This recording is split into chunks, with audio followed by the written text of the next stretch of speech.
Ito po si Ryan Leo, compact stroller. Okay, so approved and fit for cabin po ito. Okay, number 1 Korean brand po ito sa Korea. Okay, so ito po yung details po niya. Okay, so number 1 is compact po siya. Pangalawa, leather po yung handle po niya. Pangatlo, aluminum po yung body frame. Okay, and then meron po siya extension canopy. Okay, and then adjustable po yung leg rest niya. Okay, and then mas magaang po ito kung i-compare po natin sa timbang po ni Lucky.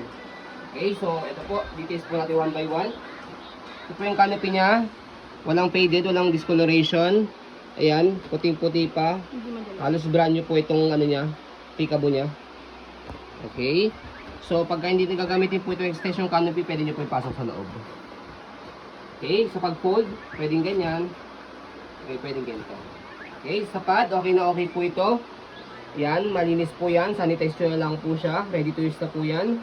5 harness, sip na sip si baby. Wala po yung putol. Okay. Wala rin po yung faded. Wala rin po yung discoloration. Okay. So, ang kinagandaan po dito sa Ryan Leo na compact stroller, yung pagkakaupo niya is halos level po siya. Meron kasing karamihan po o kadalasan sa mga stroller po, dahil seller po kami ng mga stroller, mga baby items po, medyo naka-semi-recline na konti yung pagkakaupo niya. Ito hindi po. Naka-slot na konti. Ito po, halos nakaupo siya, naka-straight po siya. Which is compatible po or comfortable po sa mga baby ko na gusto nakaupo sa stroller. Okay? So, yung leg rest niya, ayan, adjustable po siya.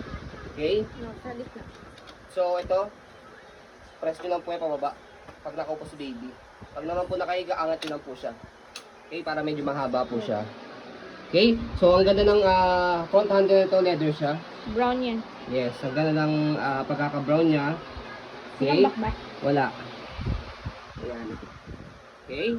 So, regarding naman po sa body frame niya, sa gulong muna, ayan yung gulong, okay na okay siya, pati yung footrest. Ayan, pwede po sa maselan. Halos light yung condition po yung gulong niya. Wala pong putpod.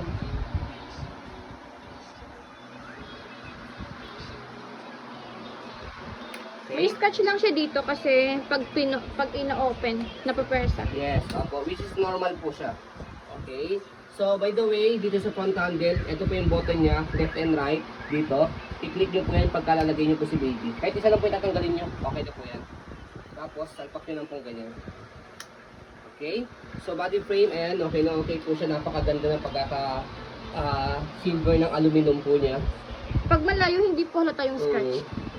Kasi yung color ng ano niya, aluminum niya. Okay? Ayan, gulong. Ayan yung gulong niya. Okay na okay din po.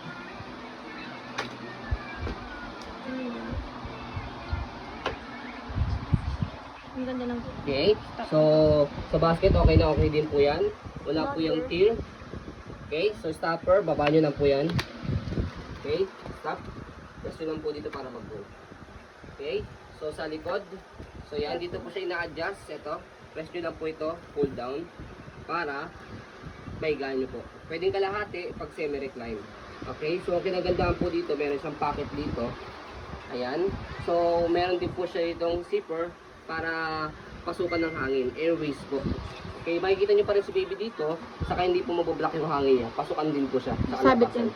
Okay? So, yan. Pwedeng sabitan yan. Roll nyo lang po siya. Okay. So, yan. Okay? Sabi lang po. Yung body frame sa kabilang side. Ayan. Hindi scratch yung ano, brand.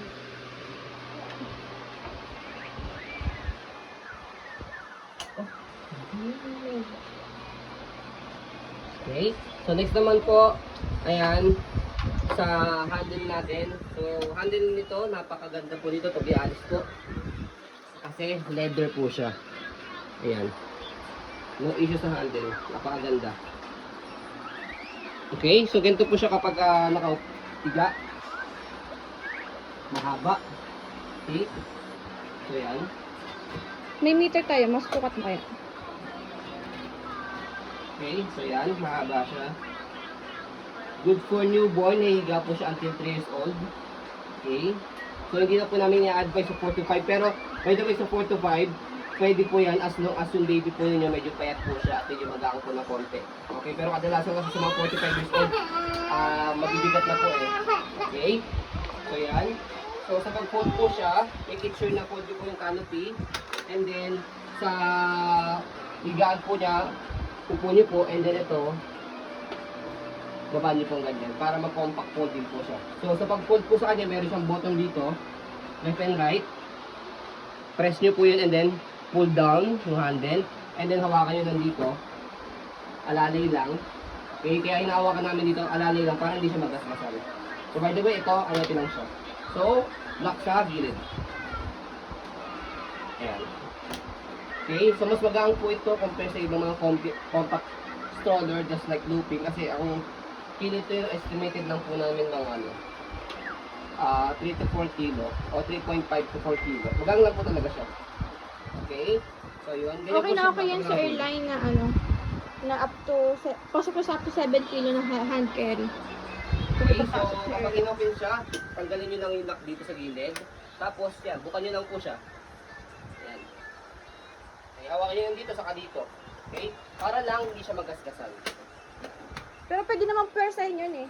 Oo. Kung gusto niya one hand open, pwede po. Pwede po yun, kaso nga lang po, hindi Kaso- po namin sinasabi po kasi siyempre ayaw po namin na magasgasan o ma-overuse nyo po yung stroller po. Doon po tayo sa mas magagamit po ninyo na mas patagal po at hindi po siya magagasgasan. Tapos pwede niya pang i-resell. Okay, so yun po.